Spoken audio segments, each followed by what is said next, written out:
Okay. All right. Shall we? Yeah. Okay. So just gonna do a recap.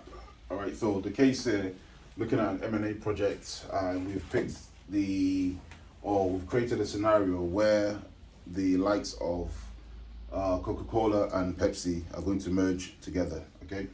Coca-Cola with a valuation 260, Pepsi 182. Office locations and I guess premises that they have globally, 218 for Coca-Cola and 38 thereabouts for Pepsi, with a combined workforce of 1 million employees globally, right? One thing we have to understand is, we kind of have to dissect the businesses to understand how they all work. So we would expect or anticipate that each business or organization would have what we would call functional units, be it marketing, sales, accounting, finance, HR, customer service, production, quality control, and that would literally be a mirror from here to here because we know they're in the same field, same industry, so it's very likely, it would all pretty much be the same. Now, in terms of what we name our new company, depends, but given that Coca-Cola has the bigger valuation, we're probably going to go with Cola Pepsi. I think that's actually an existing brand, so that would actually be the name of our new company, which would be Cola Pepsi with a combined valuation of 442 billion. Okay. Now, because it's an M&A project, right? It's a mergers and acquisition. In this case, really, it's more so a merger of the two, right? We're not going to call it an acquisition as such. If it was an acquisition, then we'll say, okay, it's Coca-Cola buying Pepsi. But for this case, for this scenario, we've said it's Coca-Cola and Pepsi merging to become one organization, Cola Pepsi. Okay. Now, from an IT point of view, we're looking at things in terms of what do we need to do. So there's two choices we need to make. Either we go around or we actually go about to create a new environment altogether, okay, which is new systems, new networks, new everything from start to finish. Or we can just say, all right, let's merge and consolidate what we already have between the two organizations and bring that into one. So if we were creating a new environment, all that means in this environment here, this is our new office that we've created. We're just basically going to do everything from scratch, okay? Now, there's going to be a few factors that we need to consider in terms of what is going to actually happen here, who's involved, what we need from an IT point of view, right?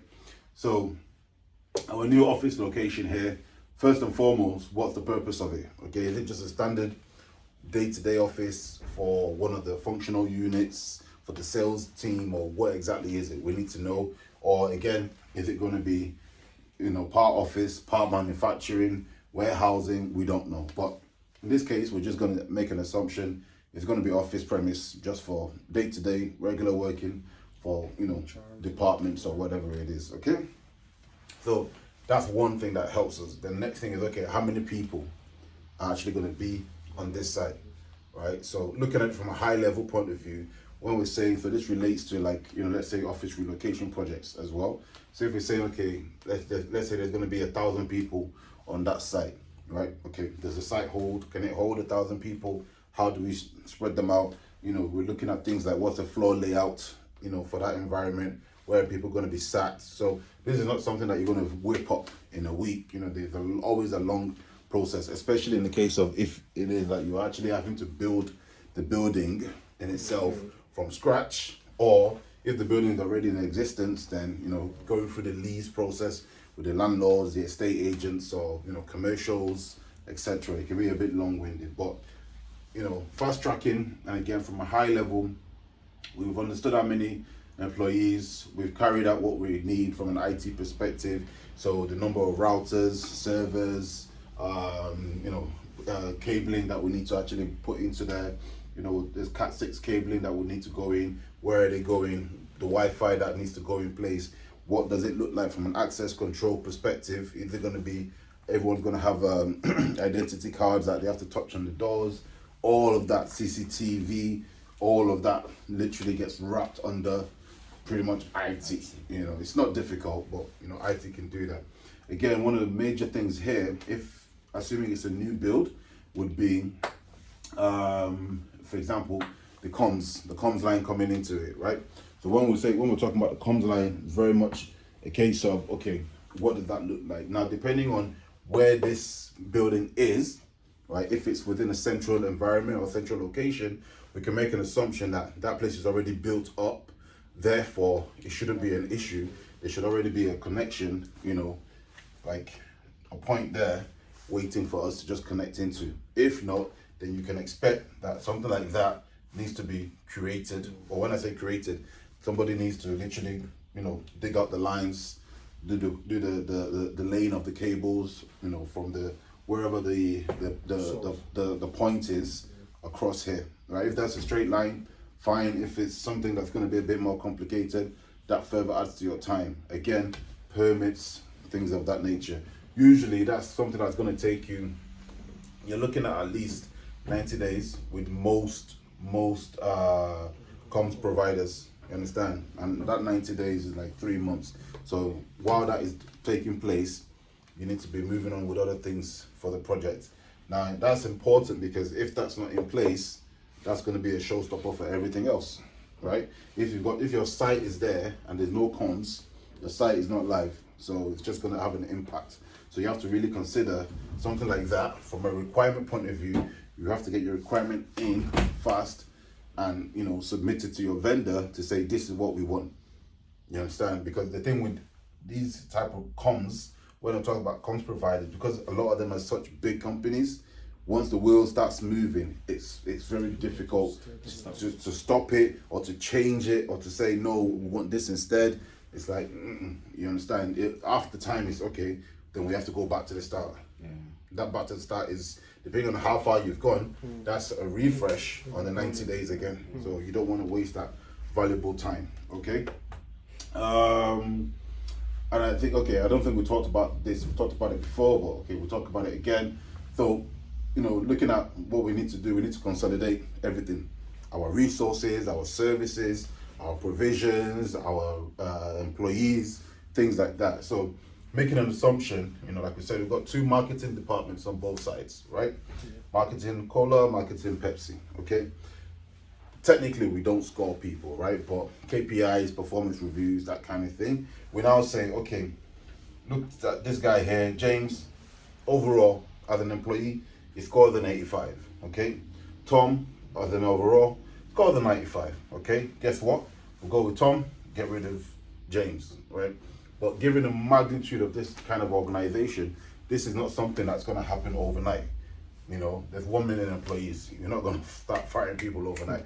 This is probably even after, I'm talking about after the consolidation of, the businesses, after the merger of the businesses, this is probably going to take at least another 2-3 years before they can say, oh yeah, bye-bye type of thing. You understand? Because of the volume, the size, the sheer size of the organization. Okay. Again, from an IT point of view, we're considering the infrastructure. So what does that look like? What does that mean? That's networks, looking at cybersecurity, the office space in itself, enterprise architecture, the comms, the data, the applications, the systems, everything needs to pretty much be up and running here so that we can just move people in and they can just work, smoothly, no hiccups, no nothing, right? One key area with something like this where a lot of people fail is what we have. For example, with our floor plans, when we have our floor plans, assuming this is a floor plan, these are desk, okay? These are desk here. This is a little, central point within the office, etc. Okay, it can be whatever, right? One thing we need to consider, for example, is AP, access points. So WAP, wireless access points, yeah? Wireless access points, but we'll just call them AP, access points. Now, what you would do is you would basically, let's say you would place one on here, yeah? The ones you see hanging in the walls, yeah? You place one there. Well, you do this on paper first of all, and you do an exercise called heat mapping, okay? That heat mapping is what will tell you the strength of this device within this space. So you will know whether this one AP, right, would cover the whole floor, exactly, or we have to put in extra. So assuming it doesn't, so when that heat map, what it shows you, you can visualize, you know what I mean by a heat map, yeah? That heat map will just show you the strength. So, green, green, green, green, and let's say blue, blue, then red, then you know that, okay, that's where it cuts short. Then obviously that tells you your next one goes boom in the roof there as well, okay? And again, that does the same thing. Considering, in fact, where people, common mistakes, where people go wrong, and this is a very easy one, is the material that surrounds this. You understand, right? If it's surrounded by, you know, lead and steel and things like that, it's going to be a lot harder for the signals to go through. You understand? So, you know, it's a case of, all right, do we change the type that we have, stronger ones if that's the case, or do we not put them inside, we have them outside on the walls, that kind of thing, because then that's what helps the signal. You understand? So that's just something to kind of keep in mind. Again, like I said as well, access control is a big part of this as well, right? So access control, how do we manage access into the buildings? You know, should people be able to go everywhere, anywhere? What does that look like, right? What else are we talking about here? Again, okay, I'll talk on applications real quick. So with applications, what we're saying here is, let's say they're using one system here and another system here, and both systems are doing the same job in a sense. Let's say for sales, right? It can be whatever system you can think of. God knows how many they are, right? We would need to make a decision as to which one do we keep, right? Given the company, the size of them, they could probably make their own. You understand? I mean, might take a bit of time, but they could probably create something that is unique to how they want to work and how they work, you know. But given the assumption that they already have one here, we'll have to kind of consolidate them. Again, you're looking at one key aspect of this would be the data, okay? The data migration, right? And what we mean is, obviously, we're not going to say because these guys are now part of these guys, we're going to get rid of all the data. No, it's still valuable. So that data needs to be migrated from here to here. So that's another process in itself. Something like this, as high skill as it is, it's not a small job for like 1, 2, 3 PMs, right? No chance. You know, you'd probably have a project manager for each of these work streams, literally, you know, to be able to manage this on a global scale, right?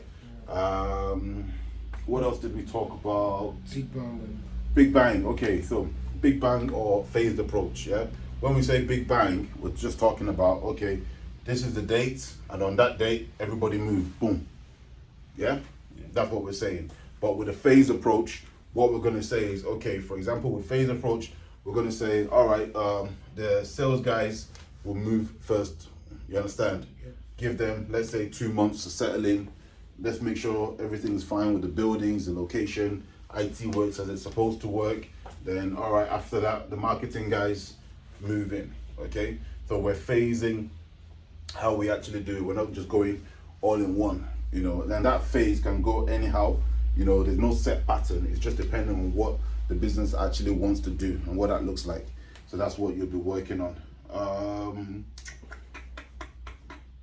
Anything else? Yeah. At what point do you think of, like, you know, the customers, like, you know, informing the customers about? Yeah, I mean, depends on the life cycle of the project in terms of the length of the project in itself. But yeah, you're right. Automatically, the minute this goes through, you know, in the news or such, I guess the customers would know. But you're not going to rely on that alone. You still have to formally inform, not even just your customers, your suppliers, vendors, third parties, anyone that works with you, because things may change here. You understand? Yeah. You know, you might, let's say the domain name was Coca-Cola.com and Pepsi.com. You understand? We now need to get this Cola-Pepsi.com as a new website altogether. And because the new website, we have to now say, direct people here, okay? Maybe you have to put that rule in for like the first 2 years or something. I mean, I don't know. Does anybody go to Coca-Cola.com? I don't know. I can't, I mean, why? I don't know. Yeah. I can't think of it. I can't see I'm going to do it today, but I've never seen myself say, okay, Coca-Cola.com. But you get my point, yeah? Not just that, the email addresses, you understand? Yeah. That needs to be done as well, okay? What does that look like? In most places, what the simplest thing to do is, as soon as you know what's happening, just put for example, a reply all in place, right? You know, just a reply or saying, yeah, from this so date, our new email address is now going to be, our new phone number is now going to be, Again, you might want to do a round of printing of business cards, leaflets, flyers, commercials, things like that, right? Okay. Any other question? Yeah, you talked about the company doing the buying is doing what we call acquisition. The company doing the selling is called what? What is Divestment. Divestment. Yeah. So let's pause there. So don't get it mixed up. So in this case, this is a merger and acquisition, right? This is M&A. So this is the two organizations coming together, right? The divestment that we talked about last time was in the case where, let's say, forget Cola and Pepsi, right? Let's just take two random organizations. Let's take, give me a company. Say Barclays. Unilever. Huh? Unilever. Okay, fantastic. Unilever. Yes. So Unilever, okay? Unilever, we know, is one of the world's biggest companies, massive, okay? Yeah. Who are their competitors? Procter and Gamble. P&G, I believe, if they are still competitors, but anyway, it doesn't matter, right?